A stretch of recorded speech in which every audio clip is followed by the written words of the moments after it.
करता रहो बेटा बेटा। मैं सबसे पहले हमारे बीच में भील प्रदेश मुक्ति मोर्चा के नए राष्ट्रीय संयोजक भाई दिनेश जी और पूरी टीम का एक बार जोरदार अभिनंदन जोहार करते हैं। एक बार सभी भाई जोरदार तालियों के साथ उनका स्वागत अभिनंदन करें।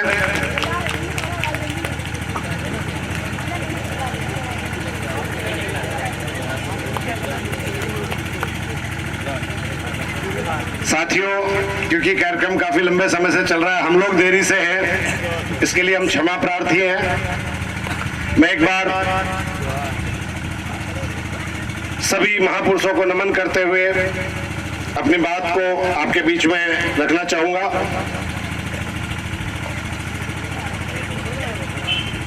जब मैं यहाँ आया, मैं क्या है कि जहां तक मेरे जो साथी जानते हैं कि मैं प्रैक्टिकल ज्यादा बात करता हूं। जो जहां इस क्षेत्र के बारे में अगर बात करें तो ये क्षेत्र विशेष तौर पर बाकी सारी समस्याओं के साथ साथ विशेष तौर पर हमारे लोगों का विशेष तौर पर यहाँ जातिगत शोषण बहुत बड़े स्तर पर होता है। हर आए दिन यहाँ पर मैं कहूँ कि कोई ना कोई इस पूरे क्षेत्र में इस तरह की घटना होती है जहाँ जातिगत उत्पीड़न के तौर पर हमारे लोगों को सताया जाता है, परेशान किया जाता है। जब मैं यहाँ आया, जैसे ही मैं कार्यक्रम स्थल पर घुसा तो मैंने यहाँ पुलिस विभाग की बड़ी वाली बस देखी, तो मुझे लगा कि कितना जागरूक हमारा पुलिस विभाग का महकमा है कि हमारे कार्यक्रम के लिए इतनी बड़ी बस भेजी। थोड़ा बहुत जाब्ता कभी कभी समय रहते अगर उन मुकदमों पे भी ध्यान देने के लिए लगा दिए करते अधिकारी साहब, जो SC/ST एक्ट में यहाँ पर अगर उसमें थोड़ा सा ध्यान लगाते तो ढंग से शायद उन मामलों में जांच होती। तो आधे से ज्यादा मामलों में जो झूठी FR यहाँ के अधिकारी लगाते आए हैं, शायद उनमें से आधे से ज्यादा मामलों में न्याय मिल जाता। या पुलिस प्रशासन के मेरे भाई बैठे हैं, आप अपने महातत अधिकारियों तक ये बात पहुंचा दीजिएगा कि बहुत समय हो गया, आपने अपनी मर्जी से अपनी कलम चला ली। जिस मर्जी से आपने, जब आपके साहब लोगों का आदेश हुआ वैसे आपने काम किया, लेकिन अब आपको बदलना होगा, क्योंकि कहीं ना कहीं अब यह समुदाय जागृत हो रहा है, अपने हक और अधिकारों की बात कर रहा है। शायद ये आपके लिए भी नई बात होगी कि आपको इस तरह की ड्यूटी में पहले कभी आदिवासी समाज के कार्यक्रमों में जाना नहीं पड़ता, पिछले कुछ समय में आपको इस तरह की ड्यूटियां भी करनी पड़ रही है। तो आपको कहीं ना कहीं ये बात तो तय है कि समाज जागृत हो रहा है, और जब समाज जागृत हो रहा है तो आने वाला समय तय बात है कि आपसे सवाल भी होंगे। अब आप तैयार रहिएगा कि किसी दिन जरूरी नहीं है कि आप FR लगा के कोर्ट में पेश कर दोगे, आप FR लगा के कोर्ट में पेश कर दोगे, कोई सवाल नहीं करेगा और फाइलें निपटती चली जाएंगी जैसे सालों से चली आ रही है। किसी दिन गलती से इस तरह की जाजम लग गई, उस दिन शायद आपके साहब को कह देना कि इन सवालों के जवाब देना भारी पड़ जाएगा जो पिछली फाइलों में आपने गलफत में FR लगाई है। मैं बात इसलिए कह रहा हूं क्योंकि मैं राजनीतिक व्यक्ति हूं, इस मंच से मुझे राजनीति की बात नहीं करनी चाहिए। मैं किसी पार्टी की बात नहीं करूंगा, राजनीति की बात जरूर करूंगा, पार्टी की बात नहीं करूंगा। मुझे जहां तक पता है कि आदिवासी परिवार की नियमावली में पार्टी की बात मैं मंच से नहीं करूं, लेकिन मैं राजनीति की बात करूं। अभी कुछ समय पहले विधानसभा चुनाव हुए, ये क्षेत्र मुझे जहां तक ध्यान है विधानसभा नाथद्वारा विधानसभा क्षेत्र में आता है, मैं सही कह रहा हूं? तो हमारे यहाँ से नए नए विधायक जो अभी चुने गए हैं वो माननीय विश्वराज सिंह जी मेवाड़। तो मैं इस मंच के माध्यम से माननीय विधायक जी से उनके चुनाव के दौरान जो नरेशन, जो नारे उन लोगों ने दिए थे वो उनको याद दिलाऊंगा और अगले 5 साल तक याद दिलाते रहना है। ध्यान रहे ये बात मैं इस मंच के माध्यम से और हमारे लोगों को भी इस बात को सावचेत करना चाहता हूं कि आपने वोट उस मेवाड़ के राज्य चिन्ह को ध्यान में रखकर दिया है, जिसमें एक तरफ एक राजपूत योद्धा है तो दूसरी तरफ एक भील योद्धा है। वो मेवाड़ का राज चिन्ह जब आपसे वोट मांगे गए तो ये कहकर मांगे गए कि यहाँ का राजपूत और भील बराबरी से मेवाड़ के राज चिन्ह है, और उसी वंश का बेटा यहां से चुनाव लड़ रहा है, तो आपको तय करना है कि आपको वोट किसे देना है। और मेरे आदिवासी समुदाय ने, मुझे खुशी हुई कि जब माननीय विश्वराज सिंह जी मेवाड़ की धर्मपत्नी हमारे आदिवासी समुदाय के घर बैठकर भोजन कर रही थी, अच्छा लगा। उनसे इस पूरे क्षेत्र के राजपूत समाज को विशेष तौर पर सीख लेने की जरूरत है, क्योंकि अभी 2-4 दिन पहले ही मेरे पास एक पीड़ित भाई की FIR आई।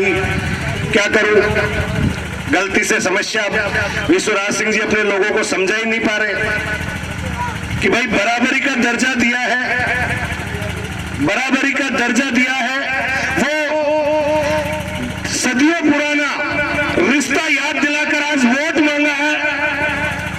आपके पूर्वजों को इस आदिवासी समुदाय ने अपना खून पसीना बहाकर संरक्षित रखा, सुरक्षित रखा, और फिर सदियों बाद इसी आदिवासी समुदाय ने एकजुट होकर सारे बात मिलाकर आपको चुना है। तो आप विश्वराज सिंह जी मेवाड़, आपकी नैतिक जिम्मेदारी बनती है, आपकी नैतिक जिम्मेदारी बनती है कि इस पूरे क्षेत्र के आदिवासी भाइयों की सुरक्षा करना, ताकि और तो छोड़िए, कम से कम आपके समाज से जो लोग ताल्लुक रखते हैं वो लोग मेरे आदिवासी भाइयों पर अत्याचार नहीं करें, उनकी जमीनें नहीं हड़पें, उनका शोषण नहीं करें। इस बात की जिम्मेदारी यहाँ के विधायक विश्वराज सिंह जी मेवाड़ की बनती है। यह जिम्मेदारी इसलिए बनती है क्योंकि आपने इस समुदाय की भावनाओं को उज्ज्वलित कर वोट लिया है, और इस समुदाय ने उसी भावना को ध्यान रखकर आपको वोट दिया है। इसलिए आपकी दोहरी जिम्मेदारी बनती है, बतौर विधायक तो आपकी जिम्मेदारी बनती है। इसलिए मैं यहाँ के पुलिस विभाग को इसलिए मैंने पहले चेताया कि अब आप सोच समझकर काम कीजिएगा, अब आप सोच समझकर काम कीजिएगा। अगर आपने गड़बड़ी की तो आप पे तो उंगली उठेगी, लेकिन आपके विधायक महोदय पे सीधी उंगली उठेगी कि उनके राज में आदिवासी समुदाय के साथ क्या हो रहा है। सदियों पुराना हमारा कर्जा, फिर एक कर्जा हमने दिया है, अब चुकाने की बारी उनकी है। अगर इस पूरे क्षेत्र में आदिवासी समुदाय पर अत्याचार होता है तो मेरे भाइयों, आपको ये सोचने की जरूरत है, आपको ये सोचने की जरूरत है कि आपकी भावनाओं को केवल बढ़ाकर वोट बैंक के तौर पर आपको इस्तेमाल करते हैं ये लोग। आपकी भावनाओं के साथ खेलकर आपका वोट लूटने का प्रयास करते हैं ये लोग।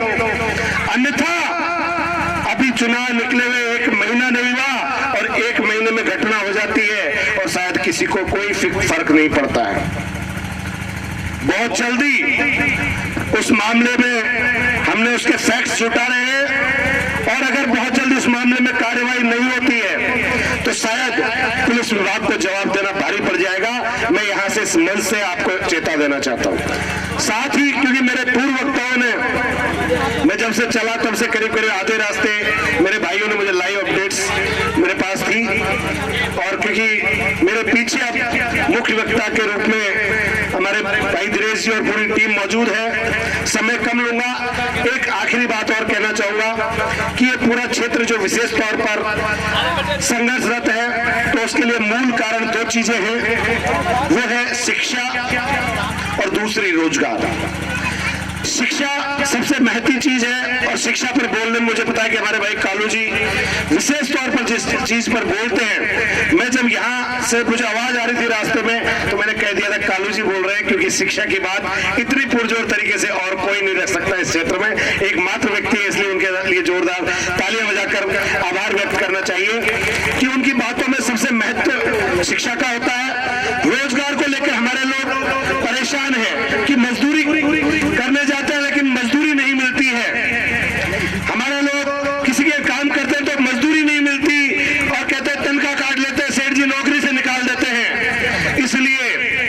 इसलिए मैं आपको एक बार पुनः सभी को याद दिला देना चाहता हूं कि आदिवासी परिवार के माध्यम से एक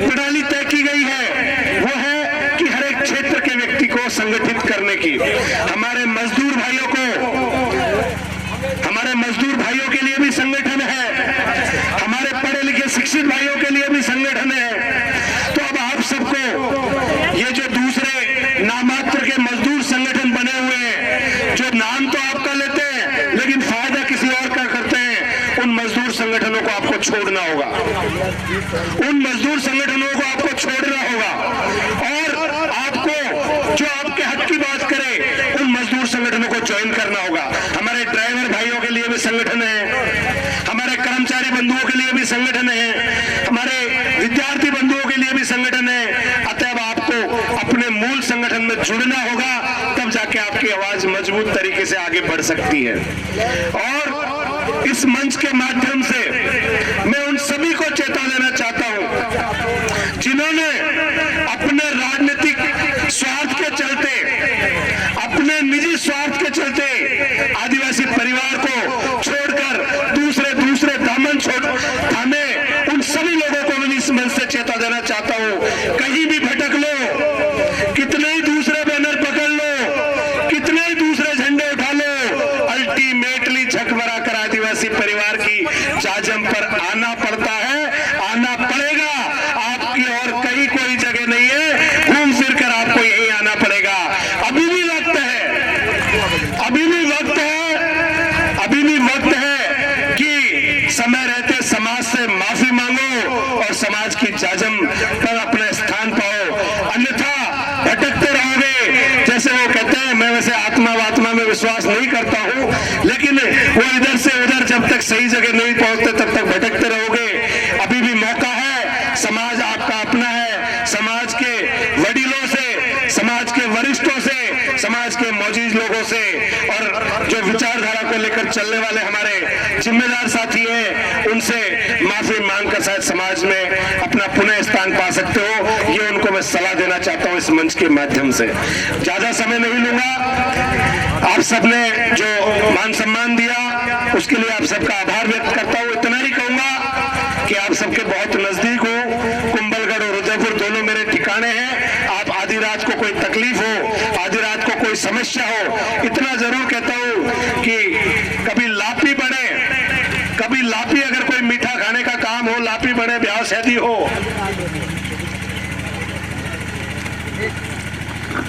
कभी लापी बने, मुझे याद करो नहीं करो कोई बात नहीं, कोई तकलीफ नहीं, लेकिन कभी समाज को दुख दर्द तकलीफ हो और लाठी खाने का मौका हो तो आपके इस भाई को, आपके इस बेटे को याद करना, आपके बीच में हमेशा मौजूद मिलूंगा। ये मेरा आप सभी को वादा है। ज्यादा समय नहीं लूंगा, एक बार पुनः आप सभी का आभार, अभिनंदन। जय जोहार, जय भीम, जय भारत, जय बिल प्रदेश। बहुत बहुत धन्यवाद। आभार।